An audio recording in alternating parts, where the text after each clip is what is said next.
अस्सलाम वालेकुम, कैसे हैं आप सब लोग। और हम निकल गए थे मार्केट के लिए क्योंकि हमें करना थी कुछ शॉपिंग। तो ये शॉपिंग मैं आपको बताती हूँ वहीं पर ही जाकर कि हमें शॉपिंग काहे की करना थी।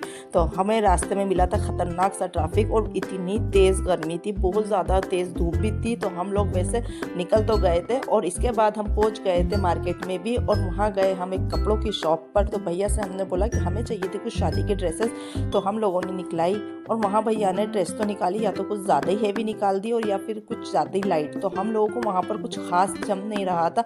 एंड हमने वहाँ पर कपड़े देखने के बाद हमने डिसाइड करा कि अब हमें दूसरी शॉप पे चले जाना चाहिए। और इतनी तेज़ धूप थी, हम इधर से उधर हो रहे थे तो हमको इतनी गर्मी भी लग रही थी, लेकिन हम फिर भी दूसरी शॉप पर गए। और जब हम वहाँ गए तो हमें हमारे हिसाब की ड्रेस मिल गई थी, जाते से एक नज़र में बहुत अच्छी पसंद आ गई थी। तो इसके बाद हम लोगों ने वहाँ पर साइज़ वगैरह फिटिंग का वो किया। एंड फिर हम लोगों को लग गई थी भूख, तो हम लोग चले गए थे नाश्ता पानी करने। और एंड उसके बाद हम लोग निकल गए थे हमारे घर के लिए। तो हम आ गए थे घर पर।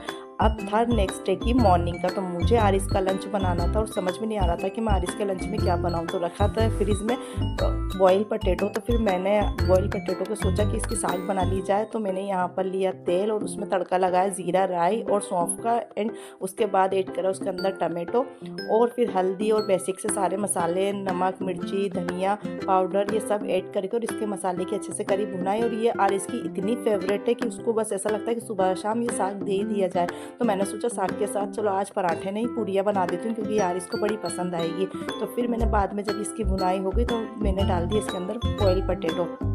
एंड इसके बाद फिर मैंने बनाना स्टार्ट कर दी थी पूरियाँ, क्योंकि यार इसका स्कूल का टाइम भी हो रहा था और मैं लंच में थोड़ा सा लेट भी हो गई थी। तो मैंने फटाफट से बनाई पूरियाँ। और यहाँ पर मैंने इसमें थोड़ा सा डाल दिया था पानी, क्योंकि ये थोड़ी सी लिक्विड अच्छी लगती है। तो एंड इसके बाद पूरियाँ भी मेरी हो गई थी रेडी। और फिर फटाफट ठंडी करने के बाद मैंने आरिस के लंच में पैक कर दिया था। आरिस को इतनी पसंद है और हमारे घर में भी वैसे कई लोगों को ये फेवरेट ही है साग पूरी। और फिर मैंने इसकी साग की कर दी थी धनिया पत्ती से गार्निशिंग। एंड मेरे एक तो समझ नहीं आता है मॉर्निंग में बच्चों के लिए जल्दी जल्दी में क्या बनाए लंच के लिए, लेकिन ठीक है फिर भी बन जाता है फटाफट से, कोशिश करो तो। और फिर मेरे ब्लॉग को हम यही ख़त्म करते हैं। और अगर ब्लॉग अच्छा लगा तो लाइक, फॉलो एंड सब्सक्राइब। मिलते हैं नेक्स्ट वीडियो में। अल्लाह हाफिज़।